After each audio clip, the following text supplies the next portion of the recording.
Kalau saya yang tidak punya dosa, saya yang kurang baik mendidiknya kalau anak saya. Sampai jalan anakku sayang, sampai ketemu mama di sana ya sayang, sampai ketemu mama anakku sayang.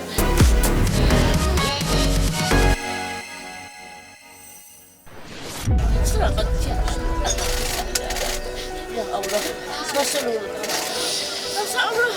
Rasulullah titip anak hamba. Ya Allah, titip anak hamba ya Rasulullah.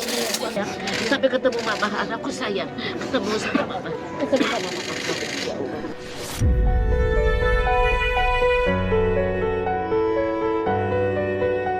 Haru biru proses pemakaman mantan penyanyi cilik Puput Novel dari ibunda yang menangis histeris depan makam, anaknya turun ke liang lahat, hingga curhat eksklusif suami Puput Novel yang kehilangan sang istri. Tangis keluarga tak terbendung saat prosesi pemakaman artis lawas yang juga mantan penyanyi cilik Puput Novel digelar. Jenazah almarhumah yang meninggal di usia 50 tahun dimakamkan di tempat pemakaman umum TPU Sanjaya, Kebayoran Baru, Jakarta Selatan, Senin pagi kemarin. Selain keluarga dan kerabat, sejumlah sahabat sesama artis lawas mengiringi kepergian almarhumah yang meninggal akibat komplikasi penyakit kanker payudara, paru-paru, dan juga jantung.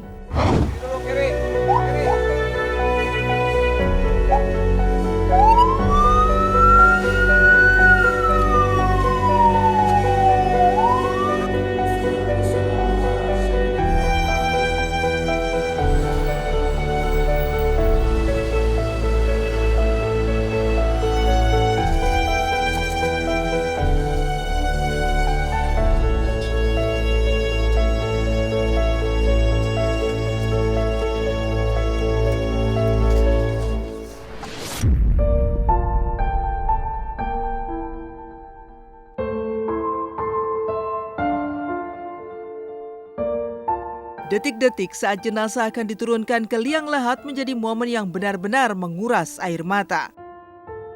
Putra semata wayang almarhumah, Malik, yang saat ini tengah kuliah di salah satu perguruan tinggi di Australia, tampak turun langsung mengusung jenazah almarhumah ibunda tercinta ke pembaringan terakhirnya.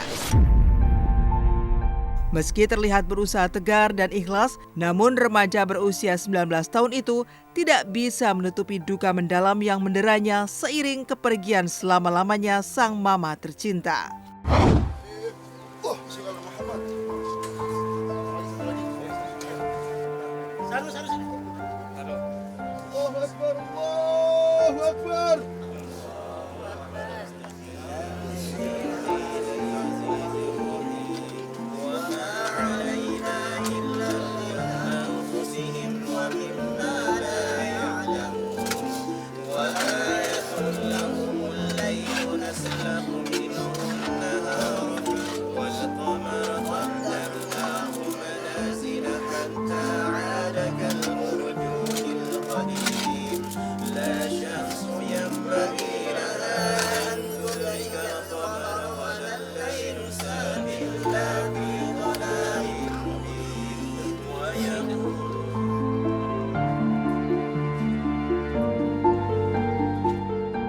Kelihatannya sehat walafiat, fisiknya gemuk, cantik, malah dulu lebih kurus, sekarang malah gemuk gitu. Lebih berisi badannya, lebih seger malah.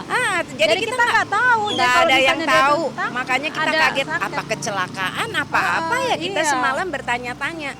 Sayang ya, sama jalan lah teman yang baik, sahabat yang baik.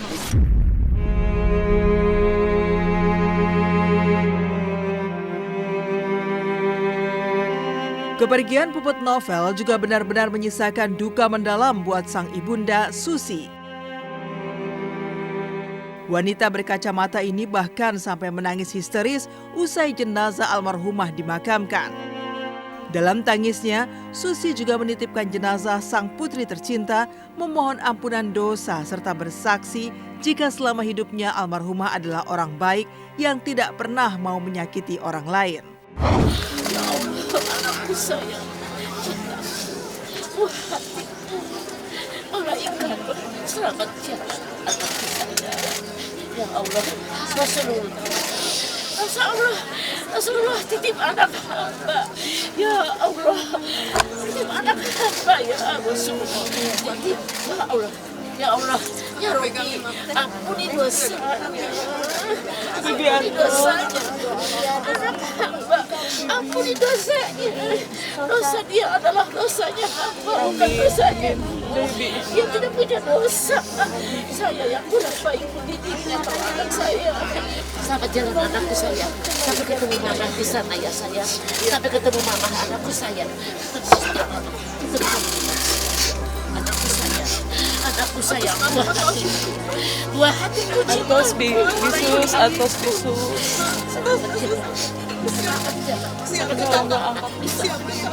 Ketemu di sana anakku sayang. Iya. Bisa. Kau udah tenang, kau udah. Ketemu Rasulullah, ketemu Allah. Sehat ya. Jadi anak-anak saya ya semuanya ya. Nanti datang ke rumah ya, sering tengokin saya ya. Jadi anak saya semuanya.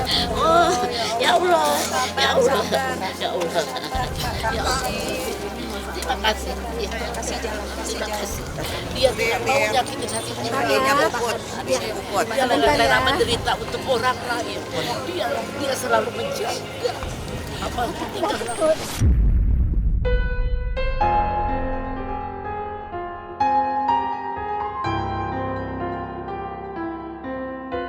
Sementara adik almarhumah Baginda Jaya membenarkan jika sang kakak menghembuskan nafas terakhirnya akibat komplikasi penyakit kanker payudara, paru-paru, serta jantung yang diidapnya sejak 3 tahun lalu.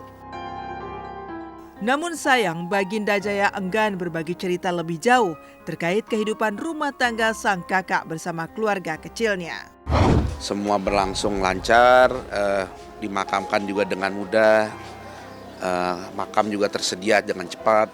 Ya tentu saja karena itu sudah kewajibannya. Makanya saya sebagai adik ya mungkin sudah tidak ikutan untuk masuk ya. Jadi biar anaknya ya yang melakukan baru masuk di Australia. Ya dia terguncang mas, terguncang. Jujurnya terguncang, namanya juga masih baru 18-19 tahun ya, 18 sih. Ibu saya yang melahirkannya tiba-tiba kakak saya pergi duluan.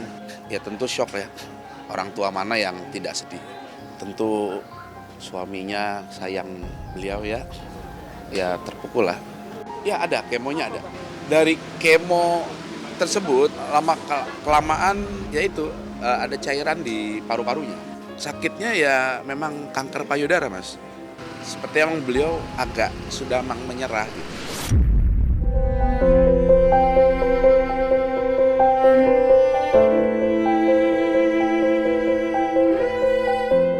Selain putra semata wayang dan ibundanya, kepergian Puput Novel untuk menghadap Sang Halik juga mematri duka mendalam pada suami almarhumah Asad Said Ali. Kepada tim Silet secara eksklusif, Asad Said Ali lantas berbagi cerita soal kenangannya di hari-hari terakhirnya bersama sang istri tercinta. Asad Said Ali juga menceritakan asal-muasal komplikasi penyakit yang diidap almarhumah. Beruntungnya, Asad Said Ali mengaku melihat sosok yang lain pada istrinya di detik-detik menjelang sang istri menghembuskan nafas terakhirnya, di mana sang istri terlihat lebih cantik dari biasanya dan berpulang dalam keadaan tersenyum. Lantas, seperti apa pula sosok almarhumah sebagai istri dan juga seorang ibu di mata sang suami? Saya periksa ke MSI, dia periksa ke MC. MC mengatakan, loh ini stadiumnya masih tinggi, rendah lagi. Saya kaget. Dimasuklah ICU 3 hari dan itu hari terakhir itu hari ketiga mengatakan kanker sudah menyebar kemana-mana. Jadi agak susah ditolong.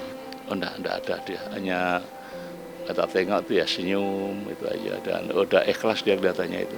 Begitu loh kok jadi lebih cantik. Ya orang yang sangat setia dan care terhadap suami lah ya. Dengan anak juga didiknya bagus dan memang dia tidak banyak masalah selama 21 tahun bersama saya itu udah semua nerima aja, tidak pernah nuntut macam-macam, tidak ada.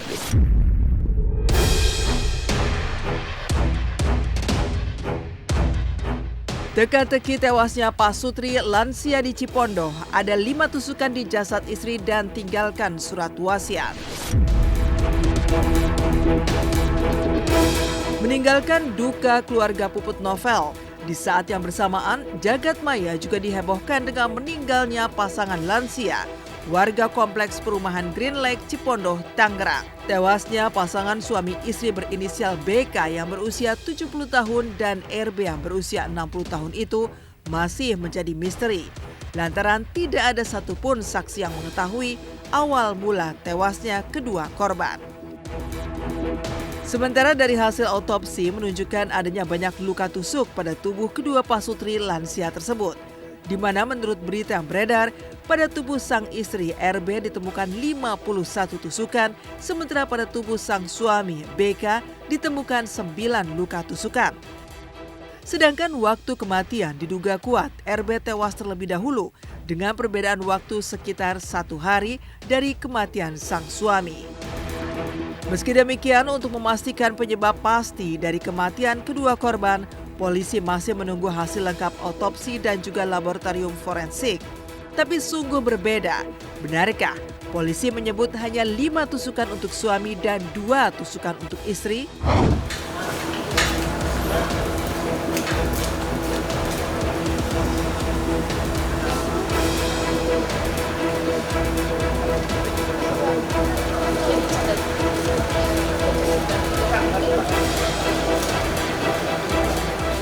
Kemarin kita sudah melakukan olah TKP yang kita juga sedang melakukan otopsi, kemudian barang-barang bukti yang ditemukan baik itu pisau maupun barang bukti yang di TKP saat ini sedang dilakukan pemeriksaan. Yang jelas untuk istrinya ada 5 luka tusukan, ya kan? Kemudian untuk lakinya 2 tusukan.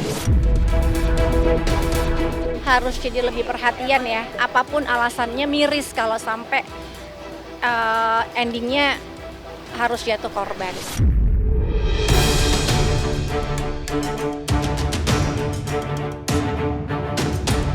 Sementara dari hasil olah TKP dan penelusuran barang bukti, polisi menemukan surat wasiat dan pesan yang diduga ditulis korban sebelum meninggal dunia. Dalam pesannya tertulis daftar ahli waris dan besaran utang yang harus dilunasi keluarga korban, keinginan mereka untuk dikremasi dan abu jenazahnya dilarung ke laut. Dan seperti apa pula keseharian kedua korban di mata ketua RT setempat?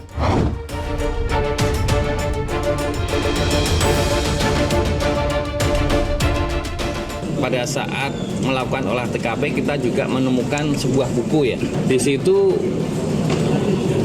korban ya, salah satu korban itu ada kata-kata apabila dia meninggal nanti warisannya yang bisa diambil oleh keluarganya adalah ini. Kemudian juga di situ juga dia berpesan juga masih mempunyai hutang yang harus dibayar bila korban meninggal agar jenazahnya dikremasi dan abunya untuk dibuang ke laut. Kemudian kalau masalah ini adalah masalah suami istri. Dari pihak kepolisian sudah datang, saat itu pukul 13.00 kita masuk ke rumah ini bareng-bareng, congkel jendela, nggak dari pintu karena masih kekunci rapat semuanya. Congkel jendela, kita saat masuk jendela sudah menemukan almarhum ini, Bapak Abun ini ada di depan pintu kamar mandi. Setelah itu masuk ke dalam kamar, ada istrinya Ibu Rita ada di dalam kamar sudah tergeletak. Ya, benda tajamnya pisau, ada 2 di situ. Pak Abun sama Bu Rita ini dia tidak memiliki anak, cuma berdua aja. Ya udah pasti sedih ya, apalagi kalau meninggal mungkin belum pada waktunya, mungkin Tuhan pasti punya rencana segala macam, tapi tetap aja sedih. Harus sih, kalau kayak begitu harus diseriuskan ya, karena ini kan nyawa orang.